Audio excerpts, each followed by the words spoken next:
दोस्तों ट्रंप रंगे हाथों पकड़े गए हैं। जी हाँ, मार्केट मैनिपुलेशन कर रहे थे और इस बार नंबर था जापानीज येन का। जी हाँ दोस्तों, अगर आप देखें तो रॉयटर्स ने एक तस्वीर जारी की है जो कि ट्रंप के कैबिनेट मीटिंग के दौरान ट्रंप के ही ट्रेजरी सेक्रेटरी स्कॉट बेसेंट, जी हाँ वही स्कॉट बेसेंट जो बड़बोले बेसेंट काफी कुछ बोलते रहते हैं, उनके टेबल से ये एक सीक्रेट नोट मिला है जिसमें लिखा था to do by Japanese yen 5 to 10 billions की बात हो रही थी। तो ये चीज सामने दिखी है, 5 से 10 बिलियन का जापानीज येन खरीदना था और इसके साथ क्या अमेरिका करेंसी मैनिपुलेशन कर रहा है। दोस्तों आप भूल नहीं सकते, ये अमेरिका ही है जिसने भारत के ऊपर बस 1 साल पहले 2 साल पहले की बात है आरोप लगाया था कि भारत मार्केट मैनिपुलेटर है with respect to currency. China को तो अभी भी अगर आप देखें तो वही आरोप उस पर लगते हैं, जापान को भी वो वॉच लिस्ट में रखता है, लेकिन स्वयं मार्केट मैनिपुलेशन कर रहा है। अब दोस्तों बात होगी मार्केट मैनिपुलेशन की तो ट्रंप के ऊपर आरोप बड़े लग रहे हैं। इनसाइडर ट्रेडिंग सस्पिशन है ट्रंप की प्रेसिडेंसी में, वॉल स्ट्रीट के मिस्ट्री ट्रेडर्स हैं जो कि मिलियंस कमाए, एक बार नहीं, 2 बार नहीं, 6 बार ट्रंप के इंपॉर्टेंट अनाउंसमेंट के ठीक पहले इस यूएस ईरान वॉर में। तो कैसे इंफॉर्मेशन पहुंच जाता है जो मिलियन कमा लेते हैं। ट्रंप की खुद की कंपनी कह रही है ट्रुथ सोशल में मैं जो पोस्ट करता हूं उसका इंफॉर्मेशन सबसे पहले अगर आपको चाहिए तो आपको $1 लाख मंथली फीस भरना होगा। एडवांस्ड ट्रुथ सोशल का आपको सब्सक्रिप्शन मिलेगा। बेसिकली उस इंफॉर्मेशन से मार्केट मैनिपुलेट कर सकते हैं। तो ये चीज तो अब कमर्शियलाइज हो रहा है। जैसे ही आप देख सकते हैं यूएस की सिक्योरिटीज एक्सचेंज कमीशन, जैसे भारत की सेबी है, वो उनको कहा जा रहा है कि प्रोब कीजिए क्या कर रहे हैं ट्रंप। तो दोस्तों यहां पे आखिरकार हमें जानना होगा कि इस बार क्या हमें जो मिला है, जो रॉयटर्स जो कह रहा है वो एग्जैक्टली है क्या। दूसरी बात दोस्तों, यहां पे ट्रंप क्यों गिरते हुए येन को बचाना चाह रहे हैं, उसके पीछे क्या कारण है। क्यों इसके साथ यह भी दिख रहा है कि जो जापान है उसने अपनी अपनी अपनी जो इकोनॉमी है उसके ऊपर कहीं ना कहीं अमेरिका का कंट्रोल बेहद मजबूत हो गया है और Japan is no longer in command.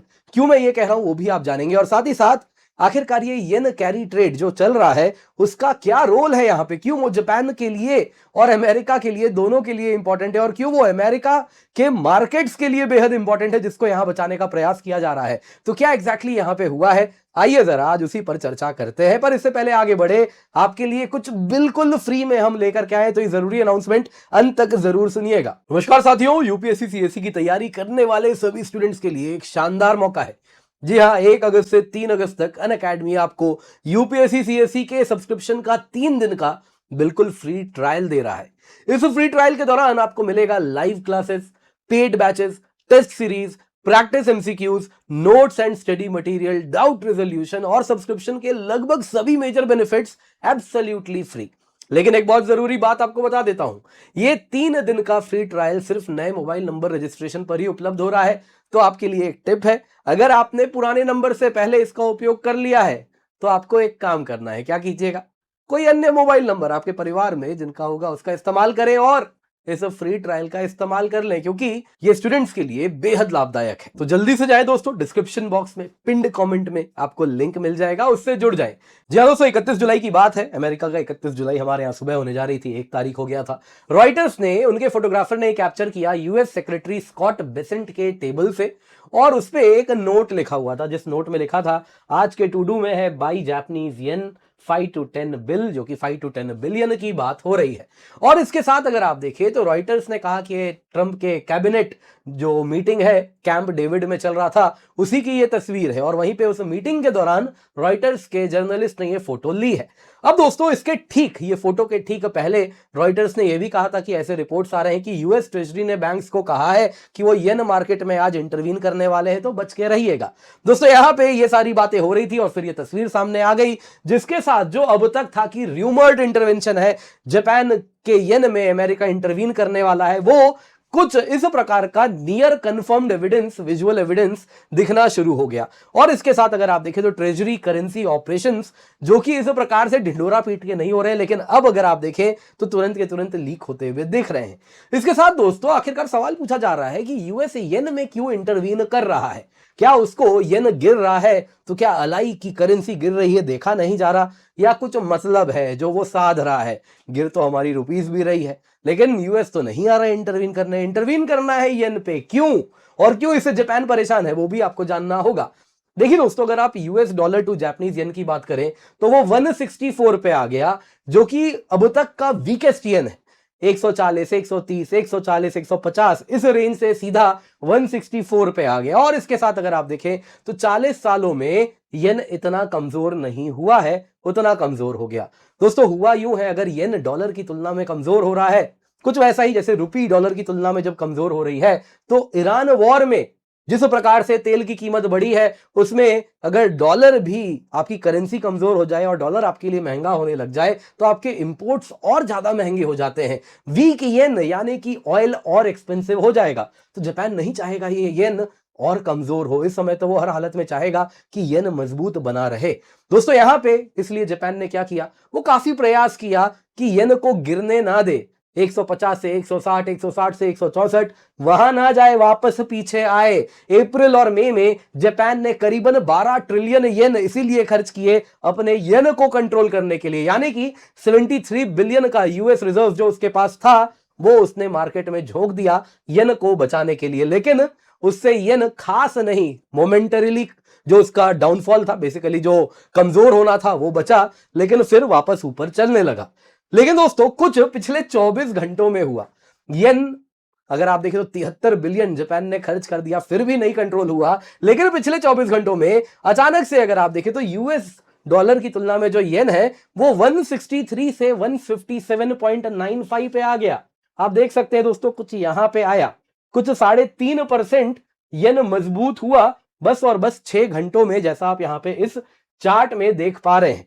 अब दोस्तों यहां पे कहा जा रहा है, यहां पे बैंक ऑफ जापान का इंटरवेंशन हुआ था और ये अब तक का सबसे मजबूत, अगर आप देखें तो जो अगर येन की बात करें तो ये अब तक का बिगेस्ट वन डे गेन था। लेकिन आप कितना इस प्रकार से डॉलर बेच बेच के येन को मजबूत कीजिएगा, थोड़ा देर बीतना शुरू नहीं हुआ कि येन वापस अपने नॉर्मल 160 के आंकड़े को पार करके ऊपर जाने लगा। लेकिन फिर कुछ हुआ और कहा जा रहा है इस बार यूएस ट्रेजरी इंटरवेंशन हुई, जिसके साथ ये येन वापस नीचे आ गया। और इसके साथ ये रिपोर्ट भी आपके सामने आया कि यूएस ट्रेजरी सेक्रेटरी कह रहे हैं स्कॉट बेसेंट 5 से 10 बिलियन का येन खरीदना है।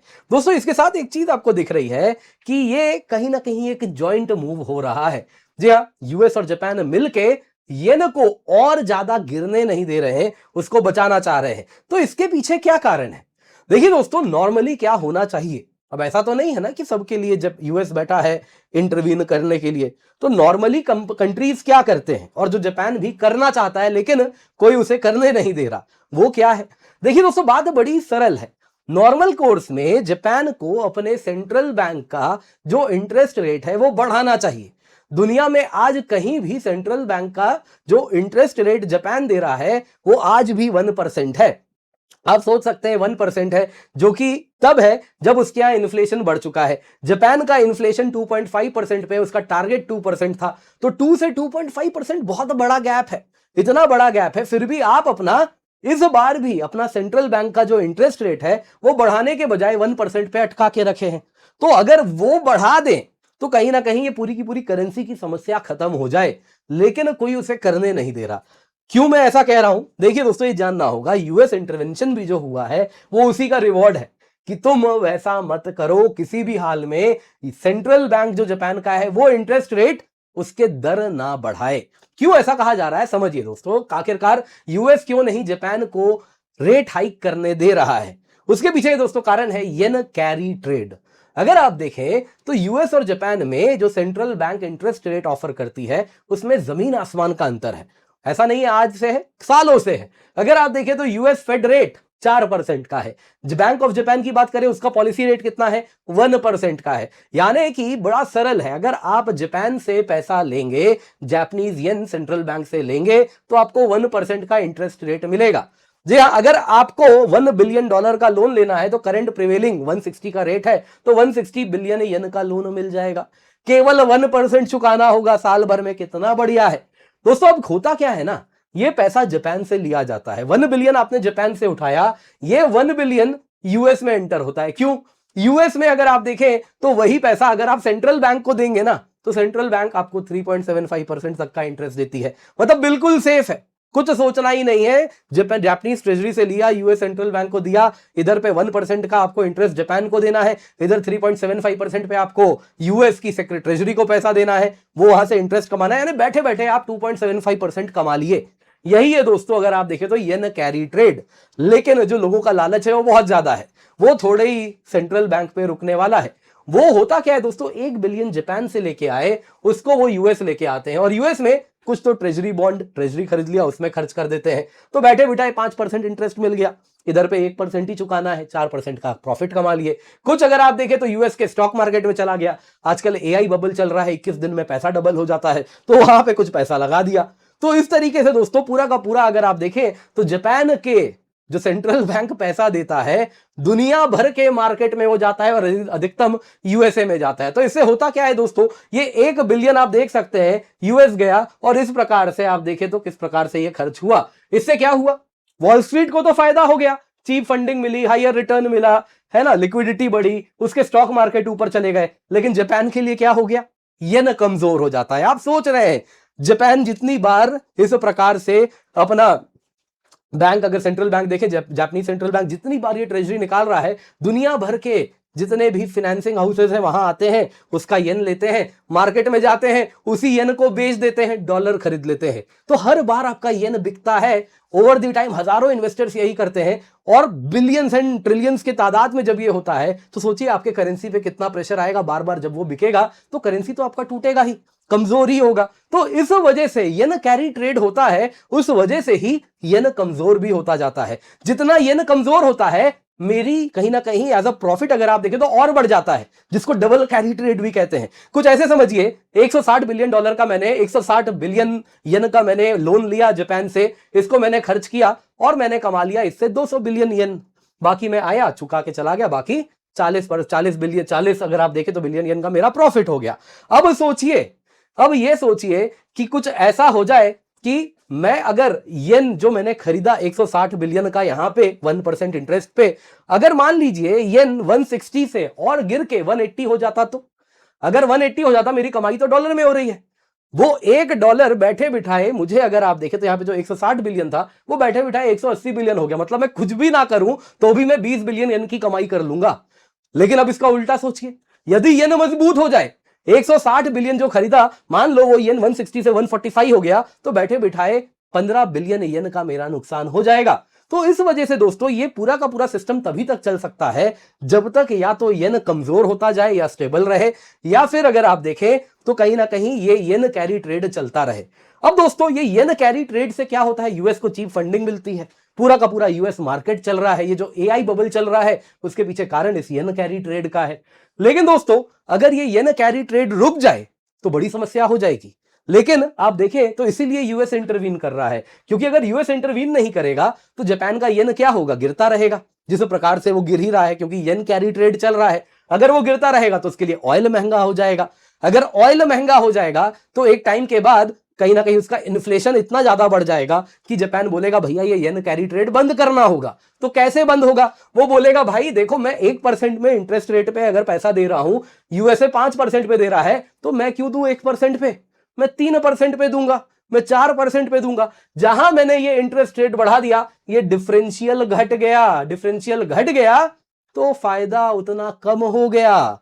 नतीजा दोस्तों, मार्केट जो पैसा जापान से यूएस जा रहा है वो जाना बंद हो जाएगा। As a matter of fact दुनिया भर के मार्केट्स में जाता है। तो नतीजा क्या होगा, जापानीज येन अगर गिरते रहेंगे इसी प्रकार से, तो जापान को क्या करना पड़ेगा, कहीं ना कहीं वो अपने रेट हाइक कर देगा। जैसे ही रेट हाइक कर देगा, यूएस पैसा आना बंद हो जाएगा, वॉल स्ट्रीट में अचानक से सब कुछ लाल होना शुरू हो जाएगा। तो ये बड़ी समस्या होगी। तो इसी वजह से जापान कहीं ना कहीं अपना रेट हाइक ना करे, और तो उसके येन को क्या किया जाए, अमेरिका कह रहा है भाई तुम रेट हाइक मत करो, मैं ही इंटरवीन करके तुम्हारे येन को प्रोटेक्ट करता हूं। तो ये दोस्तों यहां पे गिव एंड टेक हुआ है। खैर क्या ये लीगल है, देखिए दोस्तों यूएस लॉ एक्सप्लिसिटली कहती है कि जब यूएस ट्रेजरी चाहे तो फॉरेन एक्सचेंज मार्केट में इंटरवीन कर सकती है डॉलर को स्टेबल करने के लिए, और इसीलिए वो इंटरवीन कर सकते हैं। सोवरेन करेंसी इंटरवेंशन दोस्तों अगर आप देखें तो हर देश के सेंट्रल बैंक्स करते ही है, जापान भी करता है, लेकिन ये डबल स्टैंडर्ड्स है। जब इंडिया किया तो कहेंगे करेंसी मैनिपुलेटर, चाइना करे तो करेंसी मैनिपुलेटर, लेकिन यूएस को सबकी छूट है। तो ये क्लियरली डबल स्टैंडर्ड्स दिखता है। इसके सिवा ये एपिसोड ये भी दिखाता है कि जापान की इकोनॉमी वो नहीं कंट्रोल कर रहा है, यूएस से गाइडेंस आ रही है जिसका उसको पालन करना पड़ रहा है। यूएस ट्रेजरी वॉल स्ट्रीट के साथ सिंक में नहीं है। हालांकि इसमें कुछ यूएस वॉल कहीं ना कहीं यूएस ट्रेजरी अगर वॉल स्ट्रीट को प्रोटेक्ट कर रही है तो इसमें इलीगल कुछ नहीं है, उनका स्टॉक मार्केट है, वो प्रोटेक्ट कर ही सकते हैं। लेकिन एक पैटर्न दिख रहा है, अगर आप देखें तो बहुत सारे एलिगेशन है मार्केट मैनिपुलेशन के। अगर आप देखें तो इससे पहले ट्रंप अनाउंस करते हैं, ये देख सकते हैं ट्रंप का पोस्ट आया 7 AM के थोड़ी देर बाद, और उसके ठीक थोड़ी देर पहले एक बहुत बड़ा कॉन्ट्रैक्ट का ऑर्डर प्लेस किया जाता है ऑयल को लेकर। तो क्लियरली दोस्तों ऐसा कई एलिगेशंस दिखे, एक बार नहीं 6 बार ऐसा दिखा है कि मार्केट में कोई मानो जैसे ट्रंप के इंफॉर्मेशन पे खेल रहा हो। ट्रंप के खुद के फाइनेंशियल डिस्क्लोजर्स आप देख लीजिए तो उसमें energy, defence stocks, gold, treasury related positions काफी ज्यादा दिख रहे हैं, जो बता रहा है कि कुछ इनसाइडर इंफॉर्मेशन हो सकता है यहां पे हो रही होगी। नमस्कार साथियों, यूपीएससी सीएससी की तैयारी करने वाले सभी स्टूडेंट्स के लिए एक शानदार मौका है। जी हाँ, 1 अगस्त से 3 अगस्त तक अनअकैडमी आपको यूपीएससी सीएससी के सब्सक्रिप्शन का 3 दिन का बिल्कुल फ्री ट्रायल दे रहा है। इस फ्री ट्रायल के दौरान आपको मिलेगा live classes, paid batches, test series, practice MCQs, notes and study material, doubt resolution और सब्सक्रिप्शन के लगभग सभी मेजर बेनिफिट्स एब्सोल्युटली फ्री। लेकिन एक बहुत जरूरी बात आपको बता देता हूं, ये 3 दिन का फ्री ट्रायल सिर्फ नए मोबाइल नंबर रजिस्ट्रेशन पर ही उपलब्ध हो रहा है। तो आपके लिए एक टिप है, अगर आपने पुराने नंबर से पहले इसका उपयोग कर लिया है तो आपको एक काम करना है। क्या कीजिएगा, कोई अन्य मोबाइल नंबर आपके परिवार में जिनका होगा उसका इस्तेमाल करें और इस फ्री ट्रायल का इस्तेमाल कर लें, क्योंकि ये स्टूडेंट्स के लिए बेहद लाभदायक है। तो जल्दी से जाए दोस्तों, डिस्क्रिप्शन बॉक्स में पिंड कमेंट में आपको लिंक मिल जाएगा, उससे जुड़ जाए।